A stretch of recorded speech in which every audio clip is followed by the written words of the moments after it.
Аналитическое мышление, гибкий ум и умение просчитывать все на несколько шагов вперед принесет много побед и прибыли. Воспитанники спортивной школы 23 удостоены стипендии главы республики. Ее получают всего 100 ребят со всего Башкортостана.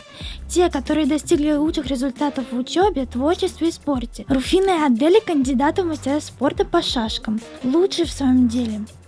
Как так получилось, что ты получаешь стипендию главы республики? Я долгое время занималась шашками и участвовала в соревнованиях, и удачно выступала.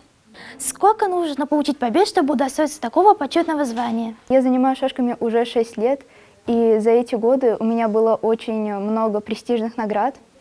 Конкретно в этом году я стала чемпионкой России по стоклеточным шашкам, и поэтому я получаю стипендию. Сколько у тебя стипендий и на что ты ее тратишь? Я пока не трачу свою стипендию, я коплю ее, чтобы купить себе что-то в будущем. Что? Возможно, это будет что-то типа машина или, может быть, квартира. Мы приехали в шашечный клуб. Тут девочки регулярно оттачивают свое мастерство. Они могут часами сидеть, обдумывая свой ход. Интересно, такие тренировки как влияют на учебу?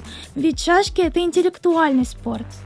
Какие шашки приносят тебе больше удачи, черные или белые? Выигрыш не зависит от цвета шашек, все зависит от самого человека, насколько он хорошо умеет читать и играть. Цвет определяется с помощью жеребьевки, которая делается с помощью компьютера. Сколько длилась твоя самая долгая партия? В шашках очень важно терпение и усидчивость. Моя самая долгая партия шла 6 часов. 6 часов? А тебе не надоело или ты не устала? Когда ты играешь и сосредотачиваешься на партии, тебе становится не до еды и отдыха. Ты хочешь выиграть соперника.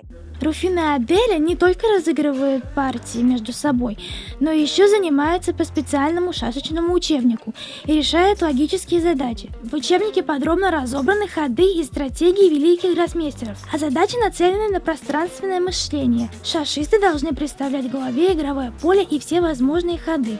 Сложно, но стипендии получают только лучшие. Пожелаем девчонкам еще больше побед. А вы, телезрители, вдохновились на прилежную учебу и занятия спортом? Мне кажется, мотивация решает. Афина Бочкарева, Ильнар Бекбов, специально для Горы новостей.